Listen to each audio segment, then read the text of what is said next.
Welcome to the Interrogation True Crime Stories podcast. All the stories told on this show are either fabricated, alleged, or didn't happen at all and shouldn't be used in the court of law. We hope.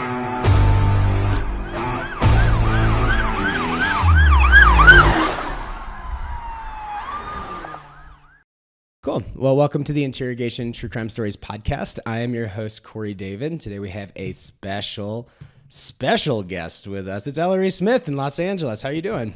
Great. Thank you so much for having me. Yeah, I'm glad we could line this up. Like I said, I know our paths haven't crossed like in person, but we seem to have a lot of the same friends. And by chance, do you know John Azalea? Yes, of course. Yeah, I'm picking him up from the airport in like an hour. Oh, no way. Yeah. Cool. He's doing shows in Denver this weekend? Yeah, so you can put together a pretty good like Wednesday through Sunday run here. Mondays are pretty light and Tuesdays are kind of light as well, but he's up at the Comedy Fort in Fort Collins tonight, and then I'm opening for him all weekend at Denver Comedy Underground Friday and Saturday. So that's fucking awesome. Good for you guys. Have fun. Yeah, he's rad. He's one of my favorite people to like just he's a good guy. Yeah, for sure. So I was definitely intrigued to get you on the show. Like how long have you actually been in LA? It'll be 7 years in August, which is crazy. Yeah, I mean, it went so fast. Is it one of those angsty not angsty, but like I feel like I've been here forever, but then all of a sudden you're like it flew by. I guess, yeah. It feels like I'm still 2 years in. Like, my life is not where I want it to be. My career is not where I want it to be. No, not even a little bit. But yeah, I think also the weather contributes to that, where there's no seasons really. So time just goes so fast, like the blink of an eye. And then the older you get, the longer, the shorter time feels like it takes. Oh, I'm sure. I mean, it's got to just feel like a constant there all the time, where it's just like it's hard to differentiate between the days almost. Exactly. And then the days become the months, become the years. And so now we're almost a decade in. I know. Do you, so you're from upstate New York. Do you go back at all? I go back like once a year for Christmas. I don't have a ton of family there anymore. But I see my grandma, and then my sister lives in New Hampshire. So I'll do like an East Coast. I live so upstate remote that, the only way to get to the town I grew up in is by renting a car. Yeah. So it's like $1,000 plane ride and then a $500 car rental. So it's a very expensive endeavor. It's gotten real. Like my mom gets on my case about like not coming home more often. I was like, Mom, it's going to cost me more to go back to Syracuse than it cost me to go to Vietnam. Like dude, round trip. Literally. Exactly. I could fly to Europe for less than it cost me to go back to my hometown. Yeah, well, apparently nobody wants to go there, so it's just that's exactly it. And there's like I fly into the Albany airport, and then my hometown is another hour away from that. Yeah, Cambridge, right? Is that what you said? Exactly. Yeah, I think I passed that a couple times on my way to Vermont when I was just like you going definitely skiing. would have. If you went from Saratoga to Vermont, you would have gone right through Cambridge or Hoosick Falls, but same shit. Hoosick. So Cambridge is like it's a smaller town, right? So like, what are we talking population wise? I can't imagine there was like a whole lot of crime going on there. There was a little bit, but it was very light, and it didn't really start happening until I was a little bit older. Like I remember growing up, we didn't really lock our house. Yeah. The population the 2000 census was 1,900 people. I think since then it has dropped to 1,600. It's gotten worse. Well, I left. People leave. There's like not a lot of things going on. There are like no jobs out there. Well, everybody's like, well, if Ellory's not sticking around, exactly. What's the point? You have that much influence in a small, and that's how I knew I was destined to be an influencer. Literally 300. The town followers dropped. They dropped. But you can buy a house there for like $75,000. So every so often, I'm like, I look at the housing prices. I'm like, fuck, like. Yeah. Maybe I should just move back. Just go head to a showing, and you're like, well, I got a couple nickels and some lint I found in my pocket. And you're like, that's a down payment. There's no comedy scene out there. There's no longer any coffee shops in town. There's not a single coffee shop in the whole town. So. Well, that seems like it's your in. I know. I was about to say there's a version of my life where I like move back and open a coffee shop and live my life like that. Host a little corner open mic once a week. No comedians allowed. Yeah, you can just run your hour every week. That's actually a really good idea. In front of 3 people and some guy that rode his horse to the coffee shop. Yeah, why not? Good. Who cares? So I know you've done a lot of like some great, cool writing things while you've been out there. Like, tell people a little bit about the shows that you were working on, and you were nominated for an Emmy too, correct? Yes, I wrote on Robot Chicken for God, like somewhere between 4 and 6 seasons. I'm not sure. Mm-hmm. And I was nominated for 3 Emmys while I was there, which was amazing. And now I am a babysitter for my day job, looking for my next piece of work. So it's so funny because people don't really, especially people back home, don't really understand like what it means to be in LA and how everything is so like gig economy. Mm-hmm. And so like you can have a really cool job for a while and then suddenly you're like back at square one. Yeah. And so I'm very much back at square one, but well, that's the thing is it's so it's feast or famine a lot of times, yes. right? It's pretty, yes. It's not a ton of us that have like consistent like writing gigs, or your comedy schedule is so full all the time yes. that you have a reliable income. Like I was literally just talking to one of my friends last night that he went more full time this year, and he's doing a lot of college gigs and stuff. And he's doing okay, but he's still in that like in betweener phase of headlining, getting gigs that everybody wants, but still, he's not selling out theaters or anything like that. And like January was like my highest grossing month with comedy ever, which I'm proud of. That's amazing. Thanks. But then the very next month, it's not that I did nothing, but I'm like, I can't live on this. Yeah. Like I wouldn't be very happy. Just like I'm going back to college days where I'm just eating ramen and turkey sandwiches, for like every so meal. there. I know. I make such little. I make maybe $3,000 a year on comedy, like such little money. Well, you're in LA too. Nobody pays shit. Nobody pays for shit. I know. If I really wanted to make money, I should probably move markets. I got to get on the college circuit. I do. Yeah, or just, there's cool places that you can go to like actually make some money. Like we've talked about this on the show before, but like Denver's a great town to like come in and actually make some money. And flights from LA are usually pretty cheap. And Atlanta, I feel like, is really good for that. I do love Atlanta. Yeah, me too. It's like this town is so whitewashed. There's no diversity like whatsoever. And like having just cooler neighborhoods to hang out in, different influences of like actual like original food instead of it just being like some rich guy's interpretation of hot chicken here. It's like it's a much better experience. I love that place. Interesting. I have never been to Denver, but I'll put it on my list. You should. And then there's like the Midwest stuff too. There's like Omaha, which might not be as sexy, but like no, the Midwest is a real market. Yeah, Madison, Wisconsin is a huge comedy town, and Milwaukee too. Yeah, but you just have to live in Des Moines. Yeah, it's like I'm good for a couple days, but then I'm out of here. No, I feel you. Yeah. So, in addition to your writing career, you also run a show in LA called Funnelingus, right? Yeah, that's right. Yeah, dope. So, like, how long's the show been running? Like, tell me a little bit more about it. 5 or 6 years now. So, a long time. Yeah, once you even hit the year hump, you're like, wow, we did it. Getting over that is enough. So 5 to 6 years is quite a long run for a show. I know. I've been thinking a lot about it because it's been said. Obviously, we took like 18 months off for the pandemic. So, sure. But yeah, quite a long run. Very interesting. It's a show I started right after I left college. So okay. Yeah, literally. So it was just like your first foray into like LA comedy was just like starting a show? Absolutely, yeah. I was doing some open mics, but truly, because I'd done stand up in Boston and Albany, I sort of knew, because I wasn't so strong when I started. Like I was okay, but I wasn't like amazing. So I sort of knew that the way to get booked was to spot trade. Yeah.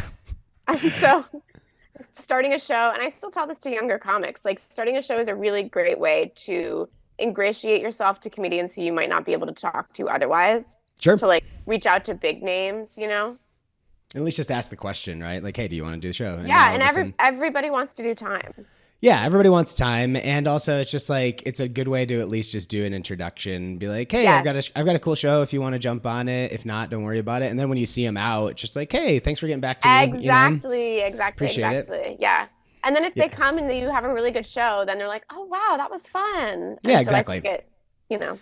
Yeah, and there's like we were talking about before, there's so much ebb and flow with like your schedule in terms of like how busy you are on the weekends and how much you're getting booked varies from month to month a lot of time. Like having your own is at least it's a good playground for you. At least I've found that as a host of my show, where we have enough regular customers at this point where I feel totally comfortable and at ease, like doing a lot of new material on my own show because I can sell it. And they like me enough that they come to see you. Yeah. Yeah. They're going to roll with whatever I want to talk about. And it might not be a banger. It might not be like the best joke that I tell like during the set, but I at least feel like I have that grace with them built in that I'm like, I just want to try this. We're just going to see where it kind of goes. And it usually isn't like terrible. Absolutely.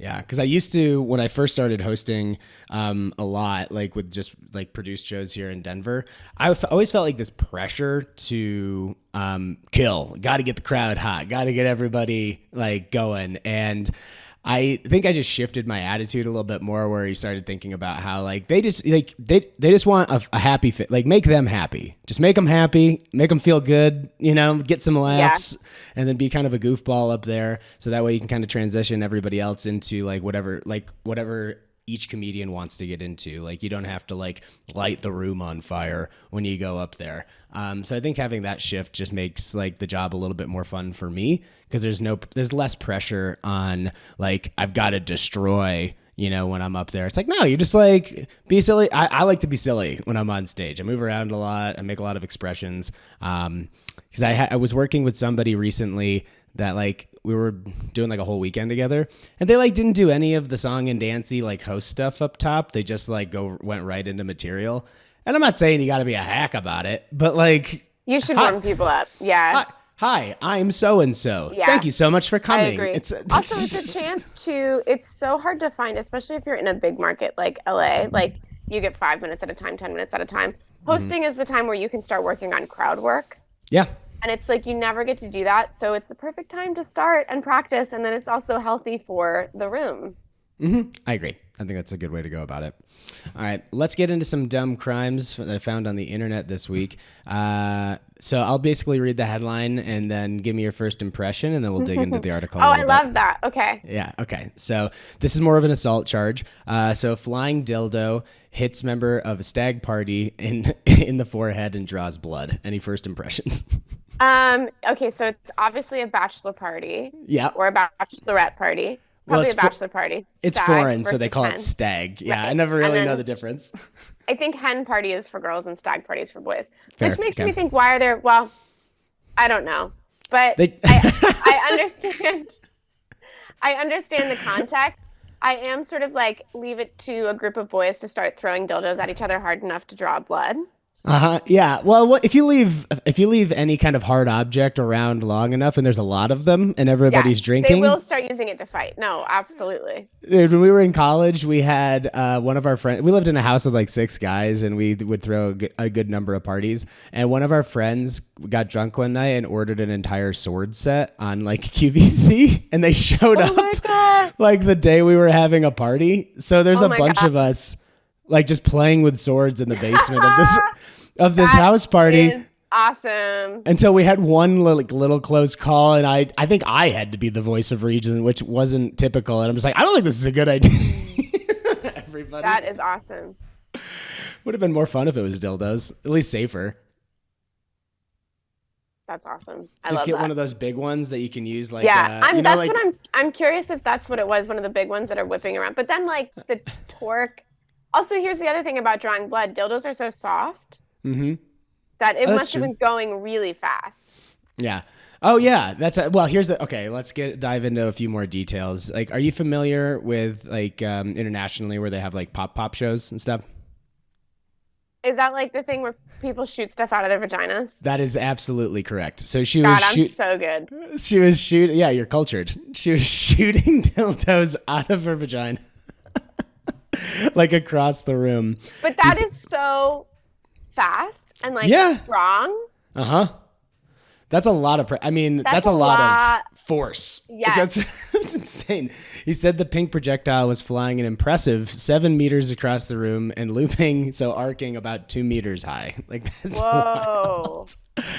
It's insane. I went to one when I was in Thailand just because like it's part of like it's happening whether I'm there or not. And my friend was like really stoked about it. So I was like, let's go check it out.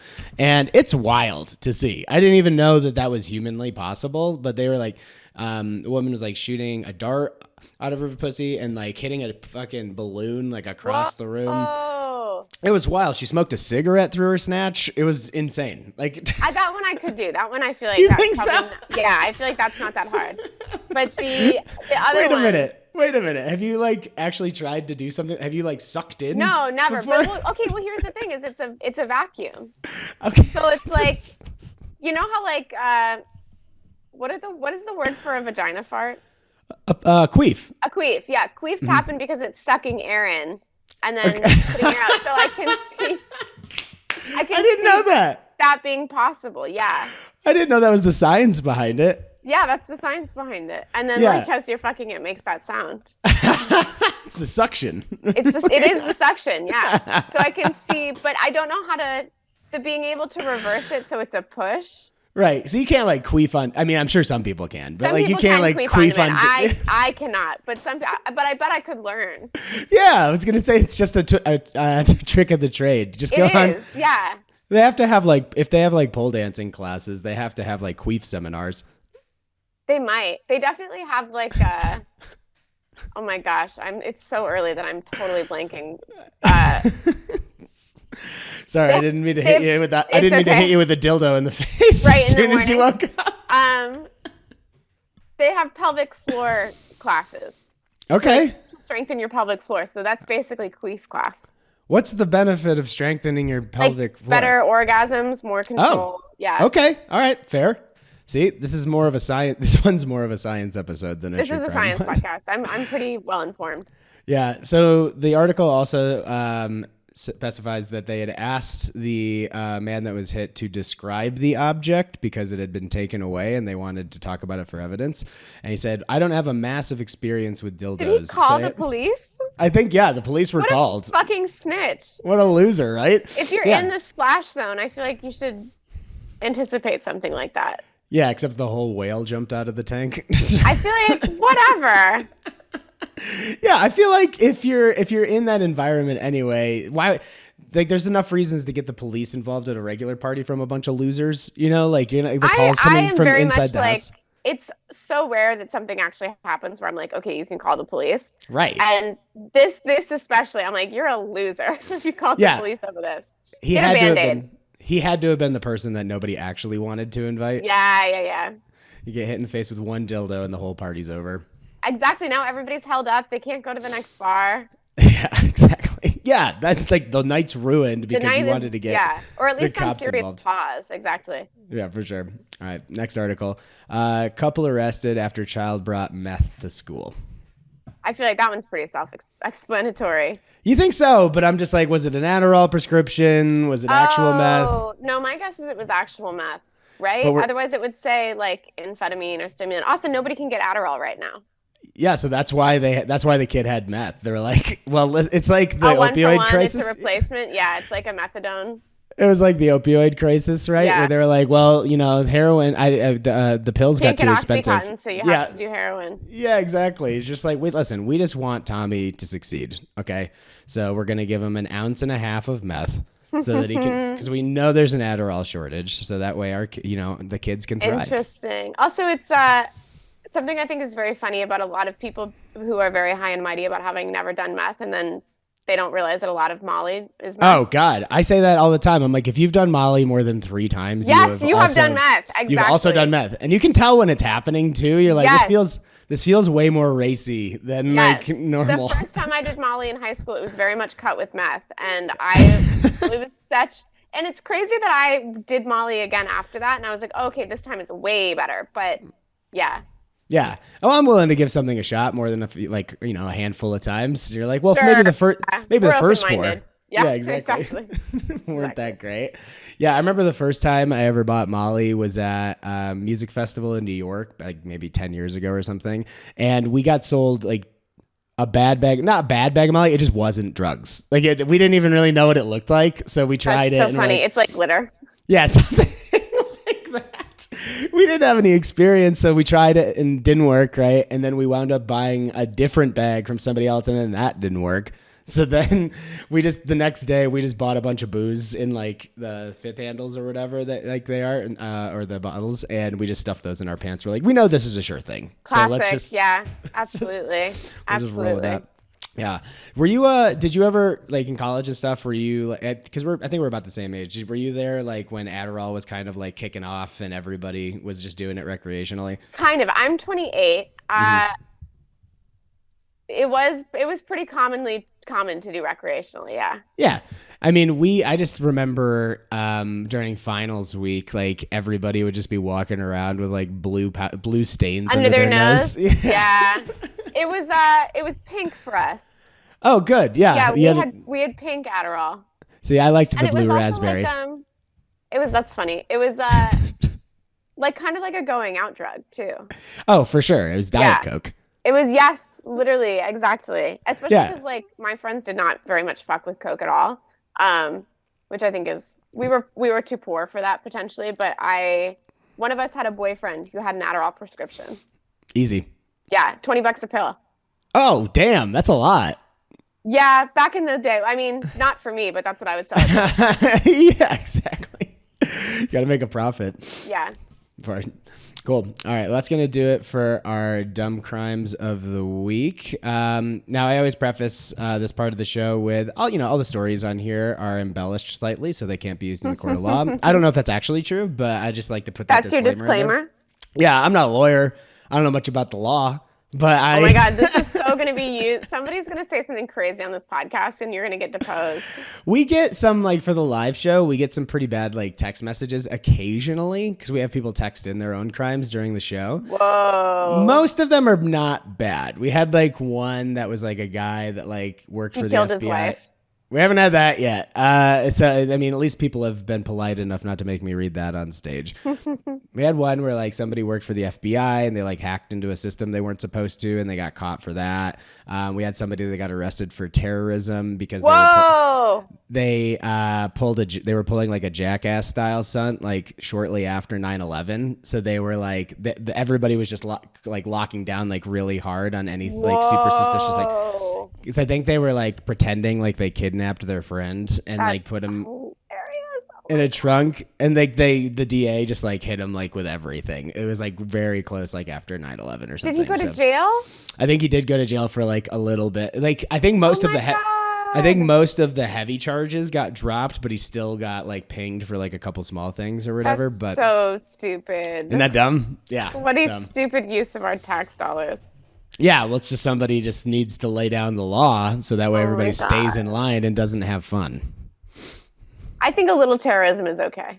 Just a touch. Just a little bit, just know. A dollop of terrorism. Yeah, nothing crazy.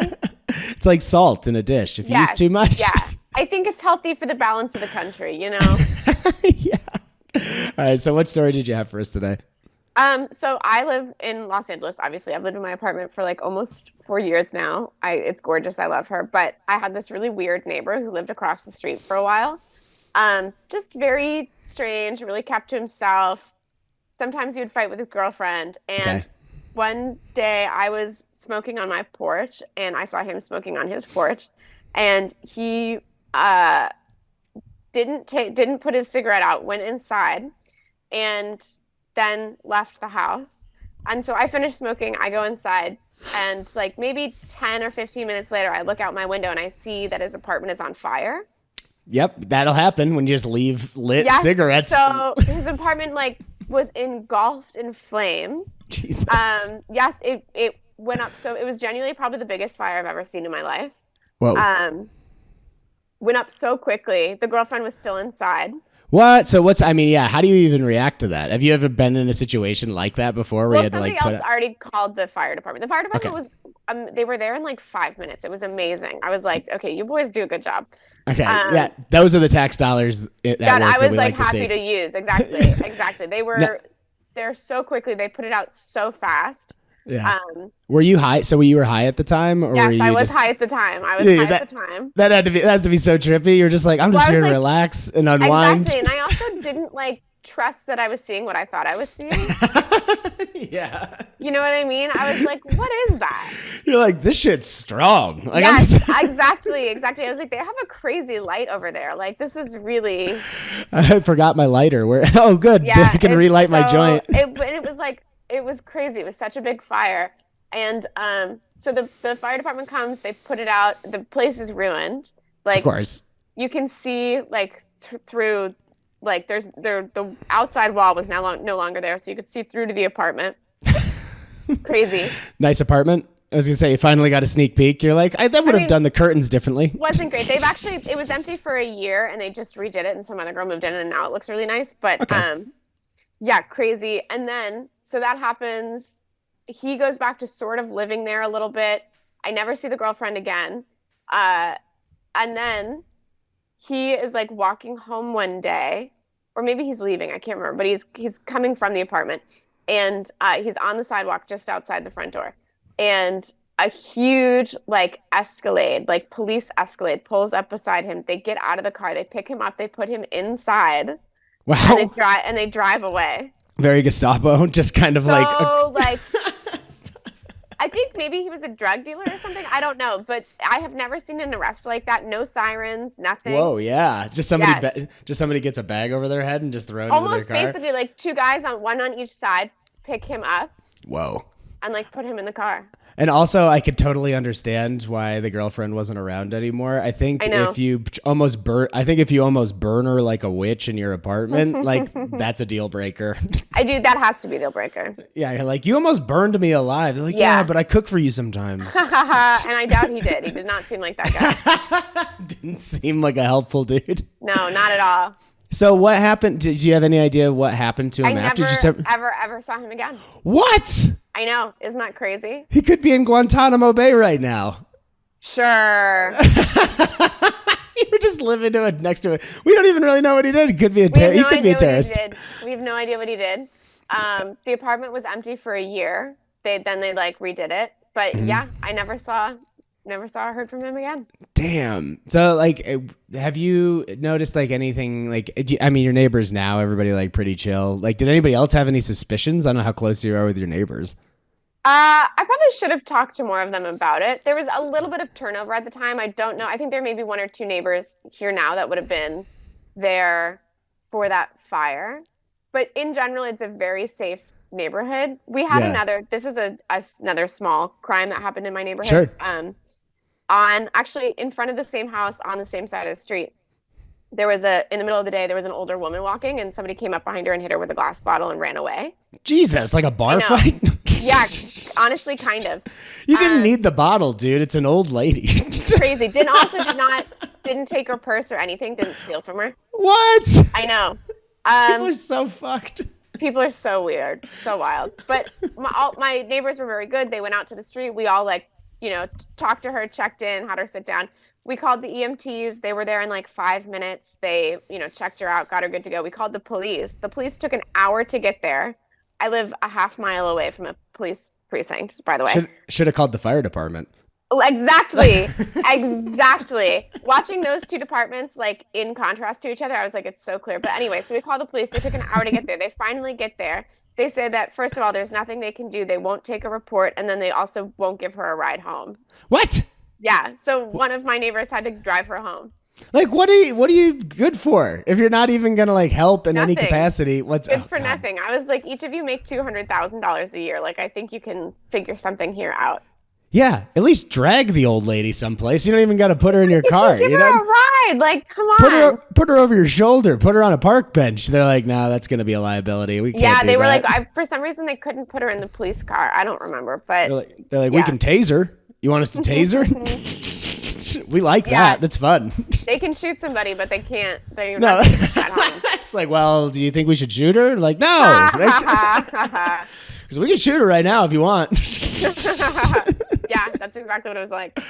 Yeah. So, I mean, is your neighborhood like fairly, like, whereabouts in, like, are you in downtown LA, or are you in like Silver Lake? No. I live in Hollywood, which I really like, but I live on a quiet street, but the rest, it can get a little chaotic. Yeah, is like, because I know, like, with our, like, just as an example, like, Catalytic converter theft is really big here, and car theft's like decent, but then outside of that, like our homeless population is basically like concentrated to like a particular area of town, and that's where people say that it's like more scary or whatever. But I mean, it's really just like, you know, they're in a tough spot, like they just happen to be in like a more congregated area, and if you don't come to the city very often, I could understand how it would be like frightening. It's all that like white fucking flight like out to the suburbs, and then as soon as they drive down a street in Denver, they're like, it's a goddamn war zone out here. It's like, no, it's not. Like, but it's also those same people, like the only thing that solves homelessness is cheap housing, and those people never want their housing, their property values to go down.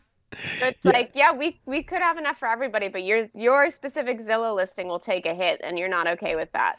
Yeah, they like want to fix it, or at least on the surface. I think you get a lot of these. You get a lot in ski towns out here, but a little bit in Denver. I always say it's a lot of people that are like Democrat in the streets, Republican in the sheets. Yes. We call those neoliberals where I'm from. Like that's a better term anyway. It's shorter. But yeah, I think it's a lot of these people that like they don't actually want to change anything, right? No, it's just a matter of like no, they don't. But on the surface, they're like, yeah, of course, like we should fix this, but not next to my house. They have little New York Times tote bags, and that's how they feel better about themselves. Oh yeah, and they put one of those "We believe in science" signs. Oh my god! I'm like, kill yourself. Come on. I started trying to make a joke about how those are like live, laugh, love signs for people with liberal arts degrees. Yes, they are. That's so good. That's really funny. Well, everybody else hated it, so maybe I'll give it a try again. Keep working on that. That's really there's something there. Well, I think coming from my face, people don't love it as. Yeah, I get it. They're like, oh, that's misogynistic or whatever. But you're right. Something like that. I think keep with it. That's fun. We'll give it a shot. Well, thank you very much for joining the show today. I had a great time talking to you, and it was nice to actually get a chance to talk to you. Yeah, thank you so much. This was so fun. I can't wait to hear when it comes out. Oh, for sure. So plug everything, like let everybody know where they can find you. I know we talked about your show and stuff, but let people know where you're at. Sure. You can find me on Twitter at Ellory Smith and on Instagram at Ellory_Smith. Sick. And for all my upcoming local and tour dates, go to CoreyDavid.com. Go to Interrogation True Crime on Instagram and TikTok. Give that a follow, and the YouTube page so you can check that out. We post clips. We post episodes of the live show. And we do have a couple live shows coming up. In April, we're going to be in Albuquerque and Santa Fe. And then it looks like either in July or August, we'll be doing a filming of the show. We'll be doing 2 shows down at the Secret Group in Houston, Texas. I'll tease that a little bit more as we start to get closer. But yeah, thank you so much for joining the show, and talk to you later. Thank you for having me. Have such a nice day.